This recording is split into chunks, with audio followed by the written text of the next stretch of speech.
जो opposition party Lok Sabha या राज्यसभा में रहती है तो उसका काम ही यही है कि रूलिंग पार्टी के या गवर्नमेंट के कमियां क्या है गिनने का और उसको दुरुस्त करने के लिए उनसे कहने का। लेकिन मेरे को ताज्जुब हुआ कि मोदी साहब जब राज्यसभा में अपने अध्यक्ष से जो अपना रिप्लाई दे रहे थे उस वक्त उन्होंने यही कहा था कि मैं अकेला ही भारी हूँ अपोजिशन सारे अपोजिशन को। फिर अपोजिशन आए कहाँ से उनके पास?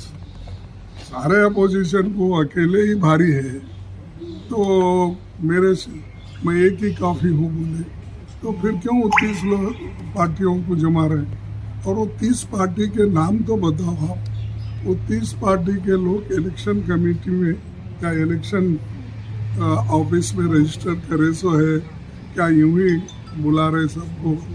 तो ये तो मालूम होने दो। और हमारे पास जो भी लोग हैं वो लोग हमेशा हमारे साथ हैं। हम हमेशा पार्लियामेंट के वक्त भी मिल के काम करते हैं, बाहर भी मिल के काम करते हैं। और अब बेंगलुरु में भी सभी पार्टियां वहाँ पर आई है।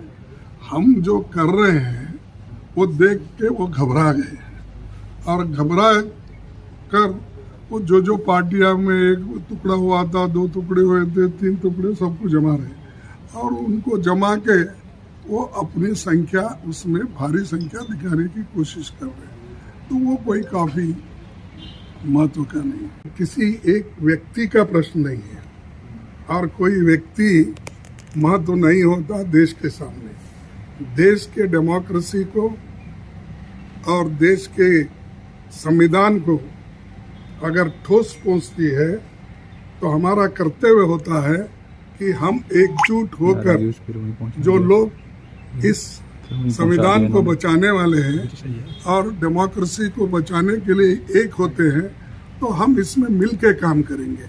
कोई व्यक्ति देश के सामने बड़ा नहीं हो सकता, वो हमारी ये है। और उनके सामने सिर्फ क्या है, तोड़ फोड़ करने का ही है और वो तोड़ फोड़ करते ही रहे हैं।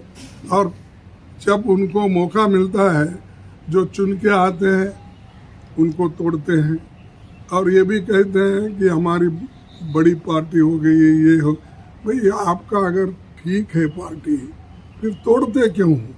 चुने हुए लोगों को आप ले जाते हो और उस यहाँ जब तक वो कांग्रेस में रहते, जब तक वो डीएमके में रहते, जब तक वो दूसरे हमारे पार्टियों में रहते, जब तक वो एनसीपी में रहते और या जेडीयू में रहते हैं, आरजेडी में रहते हैं और या टीएमसी में, और उस वक्त वो करप्ट रहते हैं। और आप जब बुला लेते हैं तो आपके वॉशिंग मशीन में आकर वो क्लीन हो जाते हैं और आप वो जो काला कपड़ा डाल के वाइट निकालने में मशहूर है और दूसरों को भी यही बोलते हो।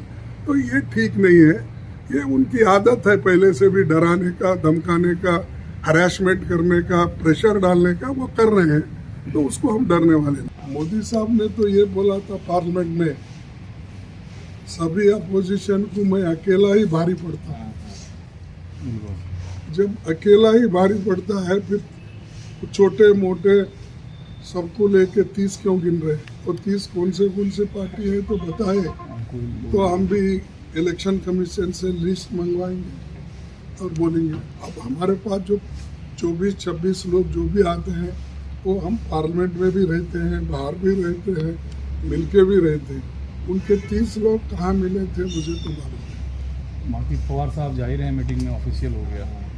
नहीं, पवार साहब से मेरी आज बात हो गई और पवार साहब ने उन्होंने कहा कि आज उनकी असेंबली शुरू होने की वजह से थोड़ा उनको दिक्कत है तो मैं कल हाजिर रहता हूँ। उन्होंने रात में मुझे बताया तो वो आ रहे हैं, उसमें कोई चिंता नहीं। पहले भी आ रहे थे, सभी प्रोग्राम हुआ था, लेकिन असेंबली आज शुरू हो रही है महाराष्ट्र में तो वो चाहते हैं कि आज का दिन वो वहाँ रहे और कल आने के लिए वो कहे हैं। और मुझसे भी बात हो गई उनसे। मैं उनको फ़ोन किया था कि आप आना ज़रूरी है, बाकी का तो आप बाद में भी काम कर ले सकते हैं। तो उन्होंने कहा कि 18 मॉर्निंग को मैं आता हूँ, ज़रूर आता हूँ, और यहाँ का जो है आज मैं निपटा लेकर उधर आऊँगा, ये कहा है। तो इसलिए कोई दिक्कत नहीं, सभी लोग आ रहे हैं। ममता जी आ रहे हैं, और मैं पेपर में पढ़ा केजरीवाल भी आ रहे हैं, और तेजस्वी आ रहे हैं, और बिहार के चीफ मिनिस्टर नीतीश जी आ रहे हैं। अभी मुझे तो इतला मिला और बात किए, बालू जी और स्टालिन साहब तो फ्लाइट चढ़ गए हैं। तो सभी नेता लोग, माफ करना किसी का छूट गया तो ये भी मुश्किल हो जाएगी, लेकिन सभी जो लोग प्रॉमिस किए हैं, या हम जो लोग पटना में मिले थे, और भी लोग हमसे जुड़ रहे हैं, और जुड़ के हम ये काम करेंगे। एक प्रेशर करने का एक टैक्टिस है, प्रेशराइज करके हमारे अपोजिशन पार्टी के लोगों को तोड़ने का, और खासकर जो डीएमके कांग्रेस की मैत्री है वहाँ पर, वो डरा के अलग अलग करने के लिए वो लोग कोशिश कर रहे हैं। लेकिन डीएमके भी डरने वाली नहीं है, कांग्रेस भी डरने वाली नहीं है, या हमारे साथ जो भी अलायंस पार्टनर्स है उनके ऊपर अगर कुछ भी अगर